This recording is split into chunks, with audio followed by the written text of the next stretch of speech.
Hey everyone, hope you're doing good.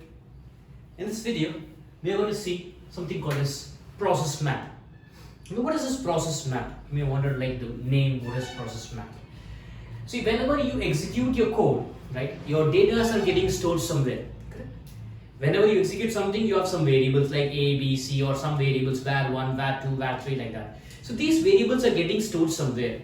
Where it is getting stored? Most of them think that it is getting stored in the hard disk. No, it is not getting stored in the hard disk. Whatever variable that you have created in the program is not getting stored in the hard disk. Rather, it is getting stored in the RAM. It's a temporary and a volatile memory, right? So once the program execution over, whatever variables are there, every variable will get destroyed. It will not be there anymore existing in the system, right? So whenever I execute my program, my data are getting stored in the RAM. And the RAM will get divided in these many areas, and the data are stored in the respective areas. Now you have stack, heap, code area, BSS and data.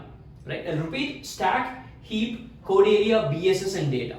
Now these are the places where my data are getting stored when I execute the program. So while execution, you store some data to it, and the data are getting allocated memory in the RAM. Now first, what is stack? Now stack is an area where all my, like, whenever my function call happens, right? Whenever a function is getting called, immediately first execution will always happen at main, and you know main is the function. Now whenever this function call happens, immediately there will be a stack frame created for this main function. There will be a memory which is allocated, we call it as stack frame. A stack frame will be allocated in the stack. A frame of memory will be allocated. Now in this stack frame, like, this is for main function. This is for main function. Whenever a main function call happens, there will be a stack frame allocated in the stack part of the process map, that is the RAM, right? So if this function call happens immediately, there will be a stack frame created. Now inside the stack, inside the main function, you have two variables, that is A and B. These two variables will be allocated memory in the stack. Stack frame which is allocated for your main.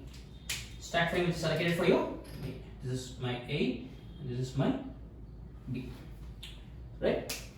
Now after allocating memory, this is over. The next line is a function call. So as I said already, whenever a function call happens, immediately there will be a stack frame allocated, right? So when this function call happens, there will be one more stack frame that will be allocated. That is for my FUN.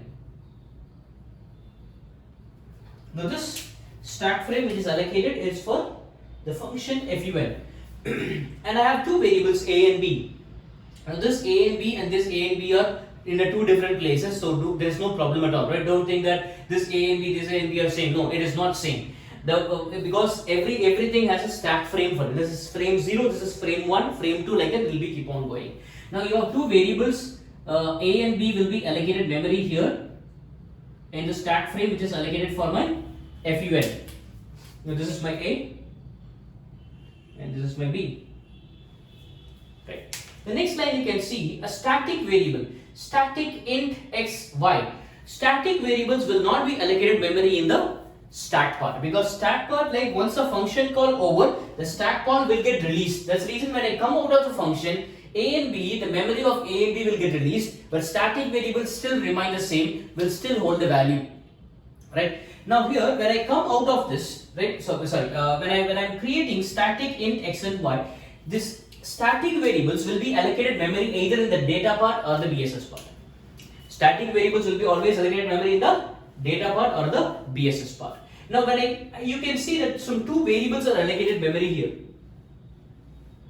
right? Which is not inside any block, not in main, not in function. It is somewhere outside. So when I create something outside, that variable is called as global variable. The variable is called as global variable. Now these global variables and static variables will be allocated either in the data part or the BSS part. Now what will be there in data and what will be there in BSS, that is what I am going to say, right? So now static variable and global variable which are explicitly initialized. For example, I am initializing like this, m assign 10. y assign 20. So whenever I allocate memory for a variable, for a static and a global variable, explicitly, when I initialize some values initially, explicitly, those things will be stored in the data part. Now here, what will be stored in data part? Your variables m and y will be stored in the data part. Now y, that is 20 and m is 10. Now y is a static variable and m is a global variable. Those two global variables which are explicitly initialized value, right? So those will be stored in the data part. Now the variables which are implicitly initialized, that I don't initialize anything. If I don't initialize anything, by default my global and static variable will take 0. Right? If I don't initialize anything, by default my global and static variable will be taking the value 0. That is L and X, both will be stored with 0. Okay? Yes? Now that's the reason why we say the scope of the global variable is within the file where it is declared, and the scope of the static variable is within the block where it is declared. But the lifetime of the global and static variable will exist till the end of the program.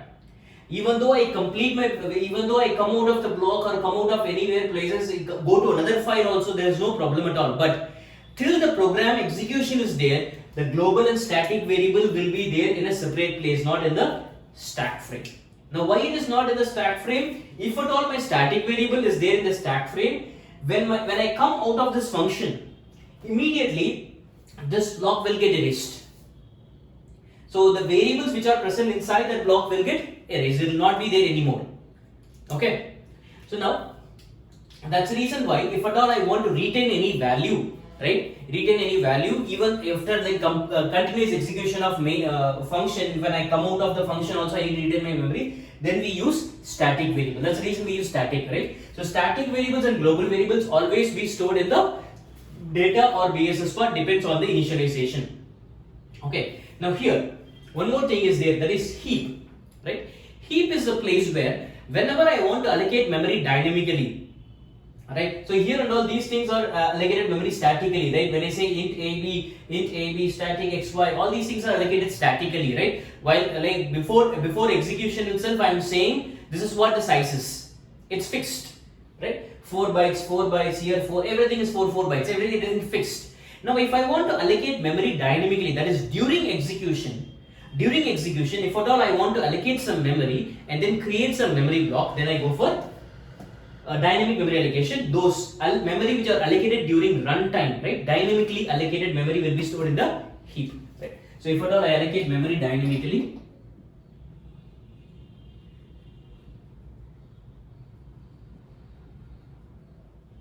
so dynamically allocated memory will be stored in the heap part. That is during runtime, right? During execution, you allocate some memory that will be stored in the heap part. Now, code area is the place where your files are getting stored.